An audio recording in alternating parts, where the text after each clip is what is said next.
Сайн байцгаана уу? Та бүхэндээ Дорнод аймгийн Хэрлэн сумын 2 дугаар сургуулийн эдүүдэн хөтөлбөрийг хэрэгжүүлж байгаа тайланд танилцуулъя. Энэ хичээлийн жилд бага ангид нийт 191 суралцагч суралцж байна. 1-р ангид эдүүдэн хөтөлбөрийн танилцуулга 2 ба 3-ын тооны бүтэц тгийн доо гэсэн 3 хичээлийг үзэж нийт 172 цомыг хүртээд байна. 2-р ангийн хувьд 1000 хүртэлх тоо тоолол хүрд ашиглан үржүүлэх хуваах үйлдэл гэсэн 2 нэгж сэдвийн хүрээнд 6 хичээл үзэж нийт 276 цом хүртсэн бол 3-р ангид 100000 хүртэлх тоо тоолол асуудал шийдвэрлэх энгийн бутархай гэсэн 3 нэгж сэдвийн хүрээнд 6 хичээл үзэж нийт 447 цом хүртээд байна. 4-р ангийн хувьд баттгал, эерэг сөрөг тоо, хэмжих, олон ордой тооны үйлдэлүүд гэсэн нэгж сэдвүүдийн хүрээнд 7 хичээл үзэж нийт 185 цом хүртээд байгаа бол 5-р ангийнхан олон ордой тооны үйлдэлүүд, ром тоо, эерэг сөрөг тоо, арифметикийн үйлдэлүүд гэсэн нэгж сэдвүүдийн хүрээнд 12 хичээл үзэж нийт 694 цомыг хүртээд байгаа юм а. Эдүүдэн хичээлийн агуулгыг нэгж хичээлийн төлөлтөд тусгаж өгсөн. За ингэснээр бодлогын түвшинг хялбар, дунд, агсан түвшнээр нь ангилсан. Ингэж ангилсны үр дүнд ангид түвшин бүрээс 1-4 бодлогыг бодож үлдсэн 4 бодлогыг гэрт нь бодуулах зарчмаар 4-8 бодлогыг хүүхдүүд маань боддог байгаа. Эдүүдэн хөтөлбөрийн агуулгыг нэгж хичээлд тусгаж өгснөөрөө математикийн хичээлээр үзэж байгаа агуулгатай эдүүдэн хөтөлбөрийн агуулга таардаг болсон.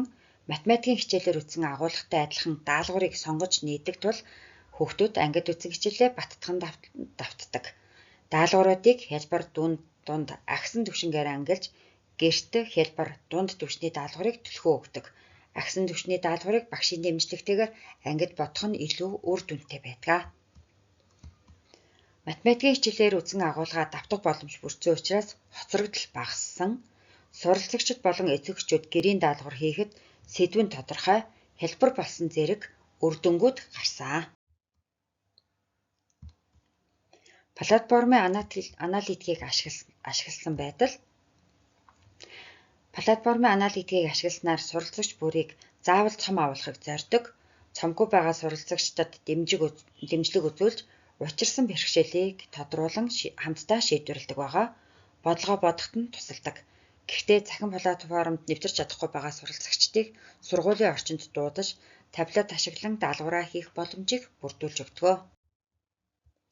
Наривчилсан аналитикийг ашигласнараа суралцагчдын идэвхтэй цагуудыг илрүүлдэг. Ингэснээр суралцагчид шөнийн цагаар утас оролдох эрсдлийг бууруулдаг. Даалгаврын хүндрэлийн зэргийг тодорхойлдог. Ингэснээр багш хүнд даалгавруудыг ангид хөнгөн хялбар даалгавруудыг гэрт гүйцэтгэх нөхцөлийг бүрдүүлдэг байгаа. Зарцуулсан хугацааг тодорхойлдог. Ангиудын 7 хоногуудын наривчлалыг тодруулдаг. За эдүүдэн хөтөлбөрийг хэрэгжүүлэх орчны хувьд анги бүр цомын булан ажилуулдаг. Сургуулийн хэмжээд 21 ширхэг таблетыг ашигладаг. Мөн ухаалаг утсыг хүүхд бүр ашигладаг байгаа. Интернетийн нэгдсэн сүлжээнд холбогдсон. Эдүүдэн хөтөлбөрт хэрхэн нэвтрэх талаар багш бүр өөр өөрийн арга зүйгээр сургалт зөвлөгөө мэдээллийг эцэг эхчүүдэд өгдөг. Сайн байцгаана уу? Эцэг эхчүүдээ гар утсаараа эдүүдэн нэвтрэх талаар зааж өгье. Датагаа Google рүүгээ нэвтрэх ороод монгол юм уу англиар эдүүдэн гээд хайр. Эдүүдэн дээр дараад хэрэглэгчийн нэр, хүү, 2089 нууц үг 1234 дөрвөлжин юман дээр зөвлөд нэвтрэх дээр дарна.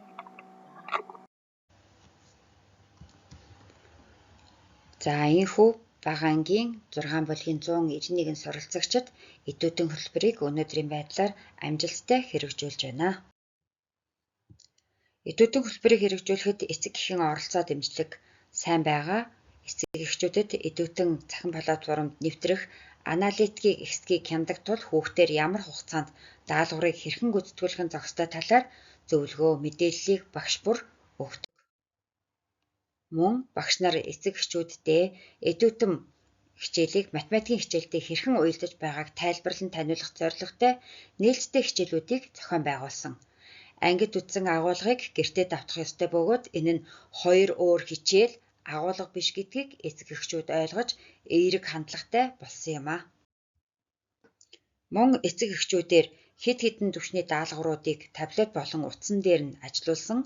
Үүний үр дүнд эцэг эхчүүд хүүхдтэй туслан захин платформд нэвтрэх, бодлого бодох аргачлалыг тайлбарлах, ухаалаг утасны датаг цэнэглэх зэрэг асуудалд хамтарч ажилладаг болсон юм.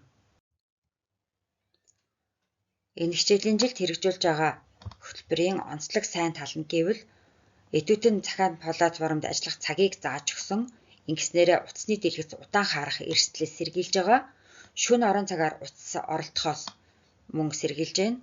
Хичээлийг хийж байгаа гэсэн шалтгаанаар утсаараа тоглох эрсдлийг бууруулж өгч байгаа сайн талтай байна. Мөн анги бүр эдүүтэн хичээлийн дэвтэртэй болсон. Ингэснээрээ цээжээр бодох чадвар дутах үед хариуг нь таамгаар бичгээс сэргийлдэг. Бодолтоо дэвтэрт хийснээр хичээлээ илүү сайн ойлгодог. Эцэг эхчүүд хичээлийн явцад хяналт тавих боломж бүрдсэн. Бодолтоо бусдаагаа хуваалцах, тайлбарлах боломж бүрдэж өөртөө итгэлтэй тайлбарлах итгэл нэмэгддэг байгаа. Ингэснээрээ сургуулийн алсын хараа зорилтыг биелүүлэхэд нэг алхам болж байна. Мөн эдүүтэн хөтөлбөрийг хэрэгжүүлж байгаа багш бүр харилцан бие биенийхээ хичээлд суухаас гадна нэгдлийн ахлагч, сургалтын менежер багш бүрийн хичээлд сууж арга зүйн зөвлөгөө өгч хамтарч ажиллаж байна. Эдүүтэн хөтөлбөрийг хэрэгжүүлэхэд тулгамдж байгаа асуудал болон түүнийг хэрхэн шийдвэрлсэн талаар танилцуулъя. Сургуулийн хэмжээнд таблет хангалттай хүрэлцээтэй биш учраас суралцагчид өөрийн ухаалаг утас, датаг ашигладаг. Сургуулийн интернетийн хуурд хүрэлцдэггүй. Мөн сүүлийн 2 сард сургуулийн интернет огт орохгүй байгаа тул эцэг эхчүүд хүүхдтэй дата авч өгдөг. Хүүхэд бүр өөрийн ухаалаг утсаар эдүүтэн хичээлээ хийж гүйцэтгэж байна. Эдүүтэн захим сайт руу нэвтрэх дараалал болон аргыг эцэг эхчүүдэд багш бүр өөрийнхөө арга зүйгээр дамжуулан тайлбарлаж байна. Цом авахд хүүхдүүд эхний үед ач холбогдол өгөхгүй байсан бол ангид цомын буланг байрлуулж өмнөх хичээлдээр авсан цом бүрийг бүртгэн байршуулснаар хүүхдүүд бие биетэйгээ өөрсөлдөх хандлага нэмэгдэж цом авах нь нэмэгцээ. Мөн гэртээ ухаалаг утасгүй, датагүй суралцагчдыг сургуулийн орчинд дуудаж таблетээр ажиллуулж эдүүтэн хичээлийг нь хийлгэж байна. Ингээд анхааран сонссон та бүхэндээ баярлалаа.